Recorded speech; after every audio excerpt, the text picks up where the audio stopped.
안녕하세요. 낭만연구실입니다. 얼마 전에 이어서, 공황장애 극복기를, 한번 말씀해 보겠습니다. 저번에 말씀드렸죠. 조금 수다 장애가 좀 되시는 것도 좋습니다. 자신이 있었던 일들을 일거수일투족을 친구든 혹은 저처럼 이제 결혼을 하신 분들, 배우자가 있으신 분들은 말씀을 해보세요. 만약에 평소에 배우자분과 말을 잘 안 나눴던 분이시라면은 이번 기회에 한번 사소한 것들이라도 얘기를 나눠보시고, 도중에 눈물이 왈칵 쏟아져 나오면 와이프가 혹은 남편분이 본다고 해서 창피하거나 부끄러워하실 일이 전혀 아니에요. 예, 부부간에 제일 중요한 것이 신뢰인데, 그 정도 한다고 해서 자신의 배우자가 뭐라고 하지 않을 겁니다. 오히려 그러면서 이 사람의 숨겨진 그늘, 자신의 약한 그늘이 이게 배우자에게 이제 약점이 되는 게 아니에요. 뭐 저 같은 경우는 그렇습니다. 그런 얘기를 하면은 물론 싸울 땐 싸우죠. 싸울 땐 싸우는데 그래도 이런 부분에서는 확실히 배우자들은 편을 들어줍니다. 특히 제가 남자고 뭐 당연히 집사람은 여자겠죠. 예, 편을 들어줘요. 남편이 아프다고 하는데 어지간히 뭐 잘못을 안 하면 그렇진 않겠죠. 예. 그리고 오늘 제가 말씀을 드릴 것은 이 공황장애가 왔었을 때 일단 기본적으로 병원에 가셔야 된다는 거는 분명히 꼭 필수입니다. 병원에 꼭 가셔가지고 상담을 받아보시고 약을 처방을 받으세요. 뭐 저 같은 경우는 이게 그 달리는 차 안에서 이게 이 어택이 들어오니까 공격이 들어오니까 약을 늘상 들고 다녔었습니다. 당연한 거예요. 그 순간 이 오면은 약을 바로 잡수셔야 돼요. 사실 어쩌면은 약에 대한 플라시보 현상도 있습니다. 왜냐면은 약을 먹으면 일단 안도를 하거나 이제 안심을 하게 돼요. 그러면서부터 이 진정이 돼요.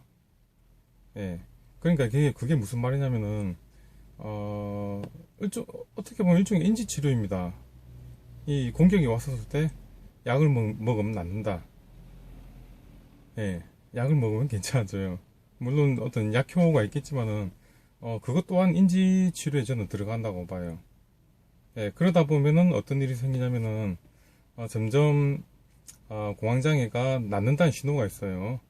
이 공황장애 낫는 신호가 어떤 경우냐면은 제가 처음 왔었을 때 공황장애가 발작이 오면 굉장히 심하게 왔었을 때 20분 이상 30분 가까이 발작이 왔었어요. 그래서 이 숨이 도대체 막혀가지고 그런데 죽지 않는다는 걸 아니까 움직여져요. 움직여지면서 제가 어떤 일이 있었냐면은 집에서 발작이 왔었을 때 집사람하고 저하고 응급실을 가게 되어 있는 상황이었어요. 그 외출을 나가서 아내가 이제 들어올 때까지 기다리고 있는데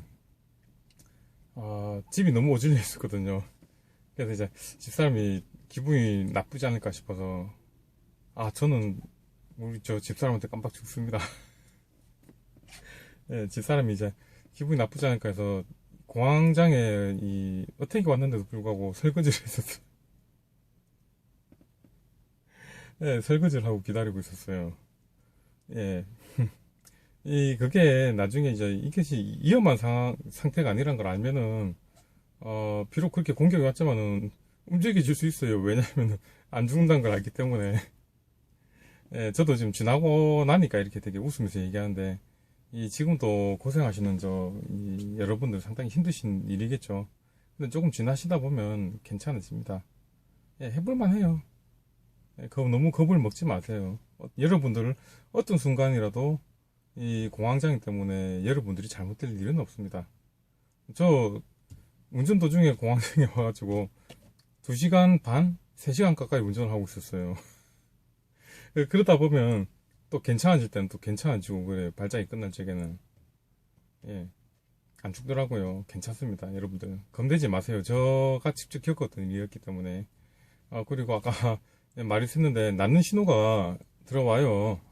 어떤 식으로 낫는 신호가 오냐면은 그 상황마다 약을 먹고 약을 꾸준히 잘 드셔야 됩니다. 분명히. 예, 분명히 약을 꾸준히 잘 드셔야 돼요. 증세가 나타날 때 약을 먹어주면 어느 순간부턴가 약을 먹는다는 것에 대해서 이제 인지를 하다 보니까 이런 일이 생깁니다. 갑자기 있다가 갑자기 어떻게 공격이 들어오죠. 공격이 들어오면은 약을 먹어야 되겠다는 순간 약을 떠올리게 되면 증세가 희한하게 조금씩 다운돼요. 점차 예를 들어서 제가 5분 10분을 길게 발작을 일으켰었으면 점점 이 발작의 시간이 점점 줄어듭니다. 처음에는 5분이었다가 뭐 2, 3분, 그 다음 30초, 10초, 5초. 예, 증세가 아주 짧게 한 수초, 한 2, 3초 정도 짧은 순간까지 아주 잠깐 딱 왔다가 아니지 하고 바로 괜찮아져요. 희한하죠. 예, 공황장애 나을 때는 바로 사라지는 게 아니라 이 처음에 발작 시간이 이 10분, 20분 긴 시간이었으면 점점 줄어들어서 짧게는 1초까지 잠깐 왔다가 그냥 바로 사라져 버려요. 그냥 어떻게 공격이 들어오면 너 왔어? 그래 놀다가 가. 예, 그렇게 가급적이면 편안하게 마음을 잡수셔야 돼요. 예, 그렇게 하시다 보면 어느 순간 이 증세가 완전히 사라집니다. 제가 예전에 운전을 할 때 제가 난폭하게 운전을 했던 건 분명히 사실이에요. 근데 긍정적인 부분이 뭐가 있냐면 그런 난폭한 운전을 하고 굉장히 본인이 주체할 수는 없는 이 화가 사실은 이 화가 나게 되면 해당 상황에서 그 당사자들 간의 일을 해결을 보면은 그만이에요. 근데 보통 화가 나게 되면 말이 곱게 오가지 않습니다. 그러다 보니 참게 되죠. 참거나 실제 자신의 감정을 숨기고 뭐랄까 조금 차분하게 얘기를 하는데 그런 것도 저도 사실은 도움이 안 돼요. 결국에는 그 화가 타인을 향하는 게 아니라 본인 스스로에게 그 화가 돌아가요. 예. 그래서 스트레스를 해소하는 방법을 잘 하셔야 돼요. 공황장애를 겪으신 분들이 보면 제가 보니까 뭔가 즐겁게 할 수 있는 그 취미라든지 이런 여유가 전혀 없으신 분들이 많으신 것 같아요. 예. 자신이 정말 기분이 좋아지는 어떤 취미 행위, 어떤 여가 활동의 방법을 찾아보시는 게 제일 중요한 것 같습니다. 자, 내일 3부로 내일이 될지 모르겠지만 3부로도 이어져 보겠습니다. 시청해 주셔서 항상 감사합니다.